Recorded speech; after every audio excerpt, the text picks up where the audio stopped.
governments are giving away their mineral rights in perpetuity.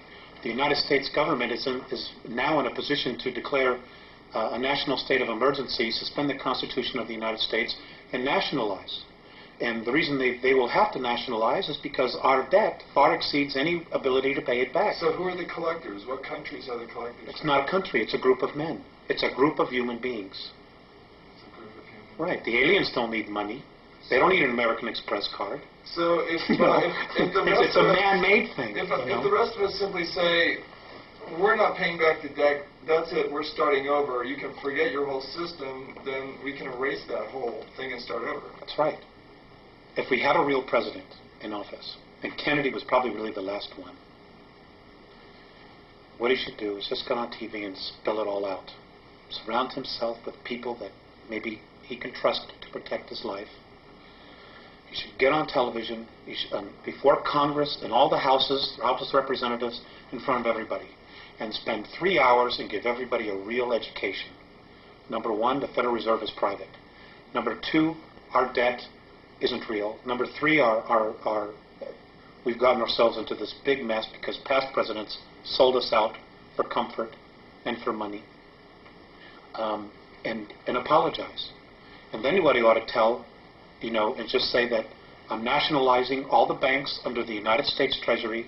We're going back to a silver standard, just like the Constitution says, and give everybody an opportunity to get back on track here, to maintain our standard of living and just start healing, And then the next thing I would say is, or make sure if there were any POWs alive, that they came back home. And I would start healing all of that crap. The fact that, that our POWs were sold out because of a debt, because of $3 billion, when we've wasted $3 billion or a promise to Vietnam, when we've wasted that kind of money on such stupid things as studying the sexual habits of a tsetse fly or frogs mating. I mean, it's unconscionable that we've allowed our government to do this. Alex, we've got about 5 minutes left. Let's see if we can do some real brief answers to some of these last couple things, just real brief. The United States, Britain, and the Soviet Union, according to your sources, have been building secret technologies and bases on Earth, the Moon, and Mars for some time. Where are these bases to be found on the Moon? Where are they? Yeah. They're on the dark side. And do you know what the locations are, what they're called? Yes. One is under Jules Verne. God, I wish I had those notes in front of me.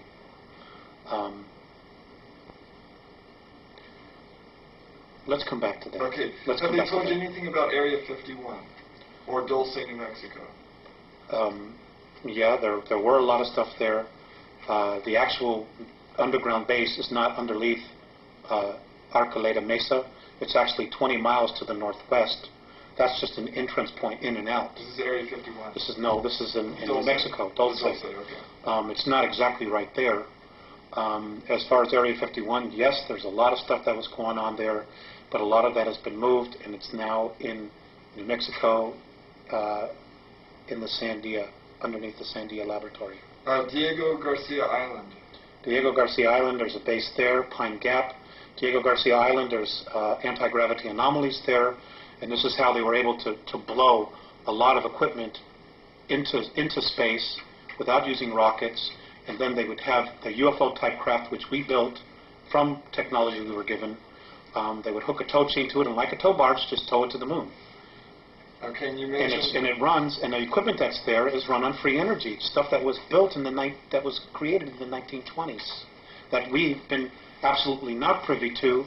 We haven't had to pump 1 gallon of oil out of the ground since the late 1920s. They've had free energy, but because of money, they've been controlled. They've allowed us to pollute the environment, to devastate the oceans because of petroleum products when we don't need it for money. Which brings us briefly to Alternative 4. When the Martian base fell, when the Martian base fell, the world government, those elite, figured out, well, we don't have any place to go now. The moon is not set up for long-term habitation, where Mars is and could be. So what happened was, when it fell and they knew we couldn't get there, they figured, well, we got to do something about here, because we have nowhere else to go. So I was told by the Andromedans that these these men who think they're God had to come up with another alternative, which was they thought that they could create a controlled polar shift by detonating nuclear weapons or cobalt weapons underneath the South Polar ice cap, causing it to slip, which would cause the poles to slip. And within a 24-hour period, you would completely drown 83 to 85% of the population. So the Andromedans said that they will not allow this. It isn't going to happen. If the Earth is going to do it, it'll be done by her will, in a natural way. And that is a possibility in our future. What is the primary message of the Andromedans? Grow up now. Open your eyes. Open your ears. Take responsibility for your life. Take responsibility for your planet. And realize this is your home. This is your race. And that if you are sincere in making the effort to evolve, they will meet us halfway. But they're not going to come in here and do all the work for us. Their single most important thing is, and I'll go back to that little saying, the love that you withhold is the pain that you carry. We have got to start coming together as a race. We have got to stop allowing ourselves to be manipulated. What can an average person do? I mean, how can we reach out to the Andromedans? Prayer, meditation. Everybody has their own way of praying or whatever. And again, I want to stress this: the Andromedans can help, but they're not God. They're not our saviors. We need to be our own saviors.